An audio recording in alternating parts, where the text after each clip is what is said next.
नमस्कार साथियों, मैं संजय नामदेव। स्वागत है आपका हमारे यूट्यूब चैनल पर। यदि आप चैनल पर नए हैं तो आप हमारे चैनल को लाइक सब्सक्राइब कीजिए। यहाँ अब हम लोक शिक्षण संचालनालय मध्य प्रदेश भोपाल द्वारा जारी प्रश्न बैंक की जो प्रश्न हैं उनको हल करवा रहे हैं। आज हम कक्षा 9वीं गणित के अध्याय 3 निर्देशांक ज्यामिति के प्रश्नों को हल करवाएंगे। सबसे पहला हम आपको बताना चाहेंगे कि वार्षिक परीक्षा में जो अधिभार है वो 1 अंक के 2 प्रश्न हैं, 2 अंक का 1 प्रश्न है। इस प्रकार से कुल अधिभार 4 नंबर का है इस पाठ का। यहाँ प्रश्न क्रमांक 1 में हमें सही विकल्प दिए गए हैं। मूल बिंदु के निर्देशांक होते हैं, तो मूल बिंदु के निर्देशांक होते हैं, सवाल उत्तर इसका हो जाएगा सही 0 0। इसके बाद हमें प्रश्न दिया गया है बिंदु -2 और -3 किस चतुर्थांश में स्थित होगा। तो -2 और -3 जो है वो तृतीय चतुर्थांश में स्थित होगा, जहाँ पर दोनों के मान ऋणात्मक होते हैं। अगला हमारा प्रश्न है निम्नलिखित में से कौन सा बिंदु एक्स अक्ष पर स्थित होगा। तो हम कहेंगे कि इसका जो स्थित बिंदु होगा वो द वाला होगा, जहाँ पर x का मान 5 और y का मान क्या होगा 0 होगा। इसलिए क्योंकि x अक्ष पर स्थित बिंदु के लिए y का मान 0 होता है, इसलिए द वाला उत्तर इसका सही होगा। अगला प्रश्न है निम्नलिखित में से कौन सा बिंदु y अक्ष पर स्थित होगा। तो इसी प्रकार y अक्ष पर स्थित बिंदु के लिए x का मान 0 होता है, तो हम कहेंगे कि इसका अ वाला ऑप्शन सही होगा, क्योंकि यहाँ पर x का मान 0 है और y का मान क्या दिया हुआ है 2 दिया हुआ है। दूसरा हमारा जो 5वां प्रश्न है बिंदु 2 - 1 किस चतुर्थांश में स्थित होगा। तो इसका ऑप्शन हो जाएगा हमारा द वाला चतुर्थांश में स्थित होगा ये। प्रश्न क्रमांक 2 सत्य और असत्य लिखिए। यहाँ हमारा जो पहला प्रश्न है मूल बिंदु में भुज और कोटि दोनों का मान 0 होता है। देखिए हमने भी थोड़ी देर पहले किया था, तो दोनों का मान यहाँ पे क्या होता है, ये भुज होता है x वाले स्थान पर, y वाले स्थान पर जो होता है वो कोटि होता है, दोनों का मान 0 होता है, इसलिए हमारा कथन सत्य है। y अक्ष में भुज 0 नहीं होता, तो y अक्ष में भुज 0 होता है। हम ये कहेंगे क्योंकि y अक्ष पर x का मान हमेशा 0 होता है। y अक्ष पर क्या होता है, y अक्ष पर x का मान हमेशा 0 होता है, क्योंकि यहाँ पे कह रहा है कि भुज 0 नहीं होता और भुज क्या होता है x, इसलिए हमारा जो कथन है ये असत्य हो जाएगा। फिर x अक्ष में कोटि हमेशा 0 होती है, तो ये सत्य है। बिल्कुल x अक्ष में कोटि हमेशा 0 होती है, जिस प्रकार y अक्ष पर 0 होता है इस प्रकार x अक्ष पर y का मान 0 होता है, मतलब कोटि का मान हमेशा 0 होता है, सत्य है।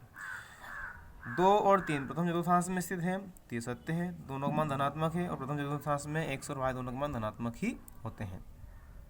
अगला प्रश्न है बिंदु -1 और 2 y अक्ष पर स्थित होगा। तो ये असत्य है, क्योंकि y अक्ष पर स्थित बिंदु के लिए x का मान हमेशा 0 होता है, जो कि यहाँ -1 दिया हुआ है, इसलिए कथन हमारा असत्य होगा। रिक्त स्थान की पूर्ति कीजिए। प्रश्न है निर्देशांक तल में x अक्ष और y अक्ष के प्रतिच्छेद बिंदु को क्या कहते हैं। तो इसे कहते हैं मूल बिंदु। जहाँ x अक्ष और y अक्ष परस्पर प्रतिच्छेद करते हैं उसे मूल बिंदु भी कहते हैं और 0 0 से इसको दर्शाते भी हैं। अगला प्रश्न है बिंदु x y में x को भुज तथा y को, तो x को भुज कहते हैं और y को कहते हैं कोटि।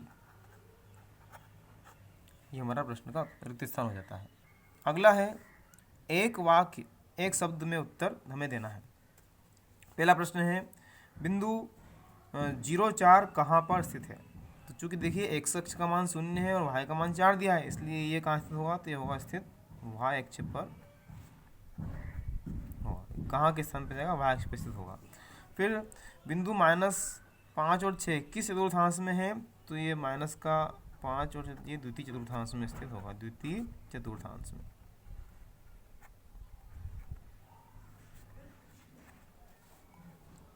अगला प्रश्न है कार्तीय तल में किसी बिंदु की स्थिति निर्धारित करने वाली क्षैतिज और ऊर्ध्वाधर रेखाओं के क्या नाम है तथा इनके प्रतिच्छेद बिंदु को क्या कहते हैं। देखिए जो क्षैतिज रेखा होती है उसे कहते हैं x अक्ष, x अक्ष कहते हैं, और जो ऊर्ध्वाधर रेखा होती है उसे कहते हैं y अक्ष। तो क्षैतिज रेखा को x अक्ष कहते हैं और ऊर्ध्वाधर रेखा को कहते हैं y अक्ष। इसी प्रकार प्रतिच्छेद बिंदु की अगर हम बात करें तो प्रतिच्छेद बिंदु जो होता है मूल बिंदु अर्थात 0 0, इसका नाम है मूल बिंदु। अगला हमारा प्रश्न क्रमांक 6 कार्तीय तल को x अक्ष और y अक्ष द्वारा कितने भागों में विभाजित किया जाता है तथा उन्हें क्या कहते हैं। तो हम कहेंगे कितने के स्थान पर आ जाएगा, 4 भागों में। 4 भागों में इन्हें विभाजित किया जाता है, मतलब कार्तीय तल को x अक्ष और y अक्ष द्वारा 4 भागों में विभाजित किया जाता है तथा उन्हें क्या कहते हैं। तो उन्हें कहते हैं चतुर्थांश। चतुर्थांश कहते हैं। उसमें पहला दूसरा, तीसरा और चौथा चतुर्थ, चार चतुर्थांश होते हैं। तो प्रथम, द्वितीय, तृतीय और चतुर्थ चतुर्थांश के नाम से उन्हें जाना जाता है। अगला हमारा प्रश्न है, बिंदु 5 और 7 में भुज और कोटि के मान लिखिए। तो भुज का जो मान है, भुज का, वो हो जाएगा 5 और जो कोटि का मान है वो हो जाएगा 7। मतलब पहला वाला जो अंक है वो भुज है और दूसरा वाला जो अंक है वो कोटि कहलाता है। इसके बाद हमारा प्रश्न क्रमांक 8 है, बिंदुओं -1, 3, 2, 3, 4, -5 और -3, -4 की स्थिति किन चतुर्थांश में है लिखिए। तो इस प्रश्न को हम समझने के लिए क्या करते हैं, यहाँ पर एक चित्र बनाते हैं चतुर्थांश का।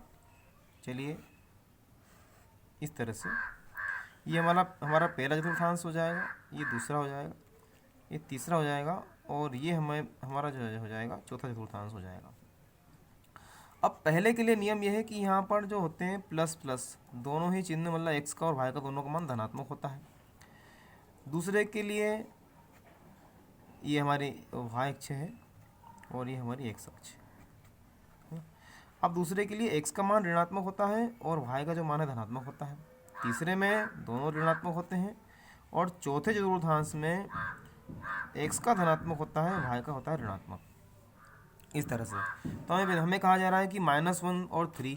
अब -1, 3 में पहला एक्स का मान ऋणात्मक, वाई का धनात्मक, तो ये यहाँ पे देखिए दूसरे में, मतलब ये जो हमारा होगा ये दूसरे चतुर्थांश में होगा -1, 3। फिर 2, 3 दोनों धन प्लस के हैं तो ये होगा हमारा पहले चतुर्थांश में। फिर 4, -5 मतलब ये चौथे में, क्योंकि देखिए यहाँ एक्स का धनात्मक है, वाई का ऋणात्मक है ये, तो ये होगा चौथे में। इसके बाद दोनों ही ऋण के हैं तो ये हो जाएगा तीसरे में। इन्हें सिस्टमेटिक हम लिख सकते हैं कि -1, -3 दूसरे चतुर्थांश में, 2, 3 पहले चतुर्थांश में, 4, -5 चौथे चतुर्थांश में और -3, -4 जो है वो तीसरे चतुर्थांश में स्थित होगा।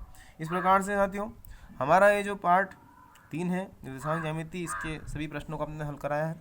यदि आपको वीडियो पसंद आया हो तो अपने दोस्तों के साथ जरूर शेयर कीजिए। धन्यवाद।